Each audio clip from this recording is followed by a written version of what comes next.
Well, hey, Sean. We're here Steve. in Silver Spring, Maryland, at the first World of EUC, EUC World Independence Conference. Super exciting to get the gang back together. It is. And, Steve, we're glad to have you here because you've been a big part of helping get World of EUC started. You are a board advisor helping with community events. So it'd be great. What are your thoughts about the event so far? What have you noticed? What have you liked? And what should the people who are at home, who may have thought about coming but didn't, what should they know? Well, they should know they made a huge mistake. This is incredible. There is no substitute for being together in person. And when you get this 150-ish people from the industry who are all passionate and knowledgeable together, it's just nothing like it. On a personal level, it's inspiring and fun to connect, but the level of technical detail just really goes higher in person. Right? Yeah, oh, definitely. And we saw that yesterday with some of the sessions that actually ended up going over time because they were really deep technically and people wanted to know more. And it's a kind of engagement, like you said, in person. It's not like being on Zoom. So you've been around the community for a long time. I think on the panel yesterday, you mentioned it was, well, I won't say the number of years, but it was a long time. Yeah. So, can you tell us a little bit more about your journey through the community and how you went from, somebody who is sitting at home to here at EUC Absolutely. World? Well, actually, we weren't sitting back at home then. We were in an office, children. We'll talk about that later, what that is. But I actually started working in IT, and I needed to solve certain problems. And I was just having this conversation with Jeff, looked all around the industry, and back in the 90s, so early mid-90s, they were all point solutions for things, right? There were many vendors. The OS wars had not been fought or won.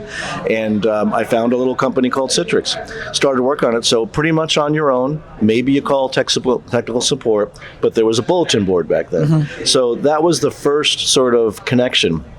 And in the 90s, it grew into the thin mailing list. And then other services began, like conferences, like iForum and what became Synergy, and then later BriForum. So the arc of the industry followed kind of my career. I came in at the perfect moment. So community grew initially through products, and then through connecting in person, through email, through then eventually Twitter, which was really the epicenter of worldwide EUC connection, right, for many years, and until it's not. But it was those bonds. And then when you combine award programs like CTP and vExpert and others, you had occasion to connect in person multiple times a year. So we had about 10, 15 years of this growing, and it built a tremendous bond with the community that you got to know people online, in person, in different capacities. And there was a kind of a culture back then, which is I'm seeing here today, which is great. In the BriForum days, is if you had some chops, you didn't have to be like a super expert. You should go ahead and do a presentation. Yeah. So every year there'd be people coming in and rotating in, and so the level of discourse was just very, very high. And that's the feeling I get today at EUC World. Hey, speaking of which, Sean, Tim Mangan just came by. And this is a perfect example when you're at these events that you just don't know who you're going to run into and the level of conversation you're going to have.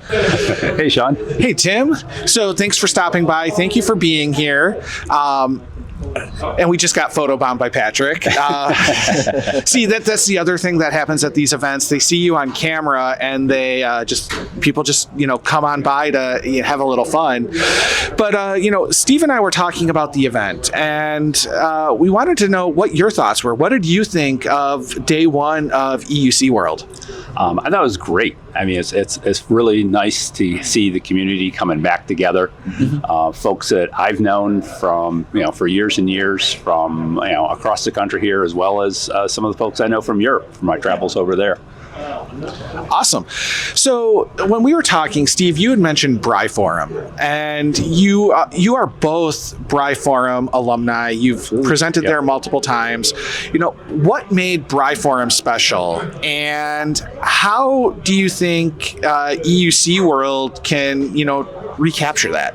Well, I think BriForum, at least for me, was my first experience of something that wasn't just a conference run by an industry.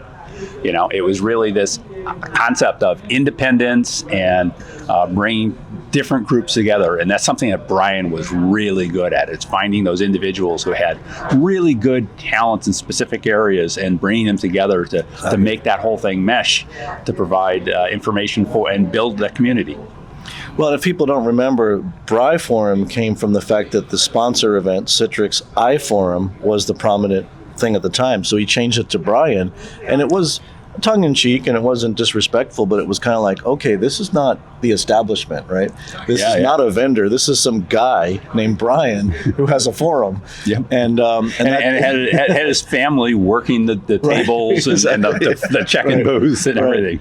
And so it created this license to be a geek. And we got to remember, it wasn't really accepted by the business community, the vendor sponsor community, to be outspoken. So they kind of pushed back. They didn't really want you to show the flaws or look at where there might be integration problems. So Briforum was like, let's let this loose.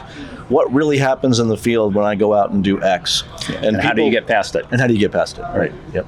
Steve, you also have a history of building community events. Yes. You did what was originally called EUC Masters Retreat. That's right. It's become EUC Unplugged. And we talked a little bit about this yesterday in the community panel.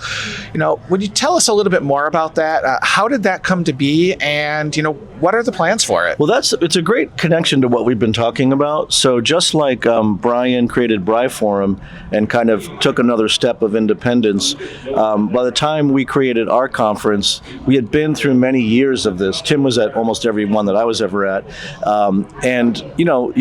The format was getting a little tiring because you might get into a heavy conversation and you want to go deeper. And they always say, hold your questions to the end. And then you get to the end of the session and there wasn't any time and you have to go on to the next one. So the concept of EUC Unplugged was that it would be unconference and it would be attendee-led. So, and you alluded to this earlier, if you're having a deep conversation, this happened to Tim many times, and it's just not over. The hour, the 90 minutes has gone by, and you need to keep going if you really want to get to where you're going. We allow that. We don't book rooms back to back, so you put people together with a common interest, and it goes as long as it goes. And that gives you a different experience of sort of going deeper and building camaraderie. Now, you need both. You need structure and you need times where you got to, cover information. But when you want to go deep, there's nothing like having 2-3 hours. And we've had sessions that we book for an hour go for 3. And that's essentially the difference. Then we mix in a lot of fun activities that you might not expect, little games and surprises and things to kind of take you out of the chair for a while and do other things. And so it creates a more holistic experience, and that's why it's called a retreat. But it's still EUC focused. Okay. Yeah. Hey, you've been there, so you know. Yeah. Does that sound right? That sounds perfect. Okay. And I've even got the shirt to prove it. Oh, there you go. There you go. So, is there going to be another EUC Unplugged? There is going to be one more. This will be episode number 7, which I think we've beat Star Wars in the terms of episodes. But it will be the last one. It'll be November 6th through 9th in 2025 at Poco Diablo Resort in Sedona. Oh, a new place. A new place, and we're going out at the top. And we've booked out the entire Poco Diablo, so it's just EUC Unplugged for the weekend. And we're planning some spectacular things. We got plenty of time to plan travel and to get your family oriented to the fact that you're going to register and come, or you can bring them. Yeah, I bring my wife. Yeah, he brings his wife almost every time. And people do bring spouse and children.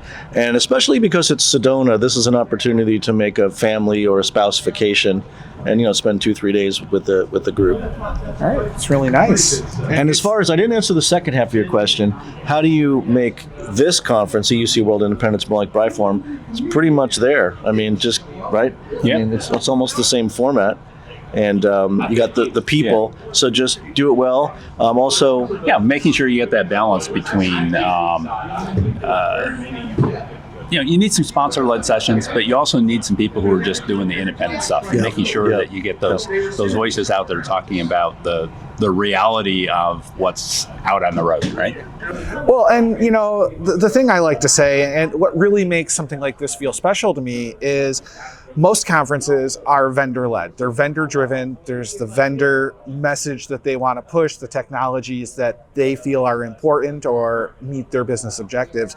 We don't have that here, right? We are we have sponsors, obviously, because these events take money. But they've to put done a on. very good job of not acting the way you see a sponsor act at a lot of conferences. Yes. Yes. I think that's a fair statement. Yep. But the other thing I like to say is, right, when you get into that vendor bubble, right, it's like if you're in a VMware bubble, you're looking at everything from a VMware perspective. That's right. If you're in a Citrix bubble, you're at a Citrix conference, it's all from a Citrix perspective. Or Microsoft, if you go to like Ignite or one of their conferences.